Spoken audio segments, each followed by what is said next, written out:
ആരംഭിച്ചത് ആഭ്യന്തര വകുപ്പ് ഞാനുമായിരുന്നെങ്കിൽ ഞങ്ങളുടെ കയ്യിൽ നിന്നൊക്കെ ഇത് പറന്നു പോയിരിക്കുകയാണ്. പെരുമ്പാവൂരിനെ ക്ലീൻ ആക്കണം. ഇത് ഈ വ്യാപകമായ മയക്കുമരുന്ന് ഉപയോഗിക്കുന്നവരെ തൂക്കിയെടുക്കും പോലീസ്, ഒരു സംശയവും വേണ്ട. അത് പെരുമ്പാവൂർ മാത്രമല്ല, കേരളമൊട്ടാകെ ഓപ്പറേഷൻ തുഫാൻ ഒരു കൊടുങ്കാറ്റ് പോലെ ഇന്ന് ആഞ്ഞടിക്കുകയാണ്. ഏതാണ്ട് 60-70 കോടി രൂപയുടെ ലഹരി മരുന്നുകളാണ്, മയക്കുമരുന്നുകളാണ് കഴിഞ്ഞ ഒരു മാസത്തിനുള്ളിൽ കേരള പോലീസ് പിടിച്ചെടുത്തത്. അത് അവസാനിക്കുന്നില്ല, അത് മുന്നോട്ട് പോകുന്നു. ജനങ്ങളുടെ പിന്തുണയോടെ, സഹകരണത്തോടെ മുന്നോട്ട് പോകുന്നു.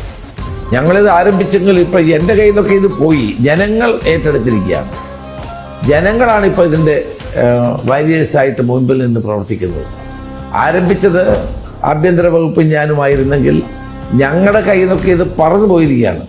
ജനങ്ങൾ ഏറ്റെടുത്ത് ജനങ്ങളുടെ ഒരു വലിയ മുന്നേറ്റമായി ഇത് മാറുന്നു. വിദ്യാർത്ഥികൾ, കോളേജ് വിദ്യാർത്ഥികൾ, സ്കൂൾ വിദ്യാർത്ഥികൾ, സാധാരണ ജനങ്ങൾ, തൊഴിലാളികൾ, പാവപ്പെട്ടവർ